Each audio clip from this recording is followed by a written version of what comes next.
Hello, guys. I'm very excited to be reviewing Brodequin's new album, Harbinger of Woe, or a Brodequin. I'm not exactly sure how to say it. Gonna have trouble pronouncing things today. But to start, I came across Brodequin by just watching like random brutal death metal compilations on YouTube. I saw that they had like really old catalog that kind of, and that was it. They didn't have anything after like 2004, their album Methods of Execution, which was very good. They're definitely like a standout band in terms of their style. They have a unique sound, unique themes, focusing on torture, medieval torture and history. Very eccentric. Not to say that in a bad way or anything. It is part of their appeal after all. But when I saw that they were releasing a new album, I was extremely surprised, and I felt like I had to review it. I'm by no means like an old fan, so I can't gatekeep the old stuff. I'm just giving kind of a newbie's take on it. To start, everything sounds amazing about this album, from the production to the instruments. I'm a big fan of the vocals in particular, but that's probably like the hardest part about getting into their older stuff is the sound quality. There's definitely people who are gonna like be mad that they didn't sound like the same and like as bad as they used to or something, because like it was part of like the rawness and aggression that made them kind of stand out and like makes me like them in like my gym playlist and stuff. But I really like the how it sounds. Like it's more modern, it's pretty much perfect in my opinion. It's very punchy and aggressive, and I think like they keep the same writing that they have on their old stuff and just make it sound like a light year better, in my opinion.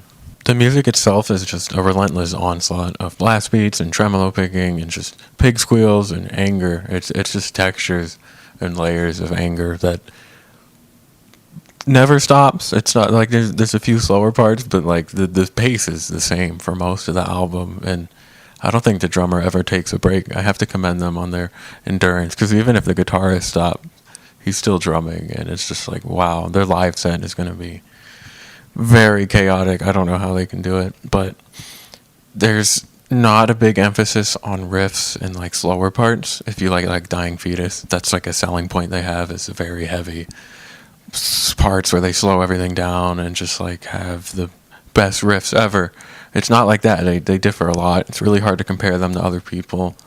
It reminds me more of Origin's first album, even though the drumming's completely different, but it's more like that in that it's just like an onslaught of anger that is kind of like, kind of becomes like background noise after a point. It's definitely going to be repetitive for some people because it's speaking its own language in a way, and if you don't really understand it or are familiar with it, it's kind of going to get lost on you. But even then, if you just want like background violence for, I don't know, cleaning or like the gym, this is a good one for the gym. It's definitely amazing for you. But otherwise, it's their first album in 20 years, which I think that reason alone is enough to check it out. So the title track's a good intro, pretty much tells you everything they're about. I had a lot of fun reading the lyrics, which is something I never thought I'd say listening to a death metal album.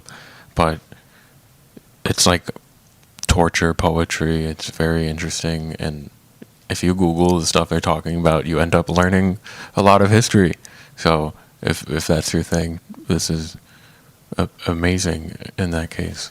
I don't have too much else to say about this one. I have no complaints here, honestly. I really hope more people listen to this to kind of help return to this kind of energy and anger that I feel like brutal death metal specifically used to have, because it really brings back that late 90s, early 2000s energy and part of the scene that I haven't heard in a while or been able to find, unless I just listen to the old stuff, of course. But this is a fun one here. I really hope this one kind of blows up and gets a lot of people into them and just like helps revive the genre. It's not really dead, but obviously it can influence some of the more popular names, and yeah, I'm just looking forward to what happens from here. And yeah, the art's amazing, lyrics amazing. I have no complaints.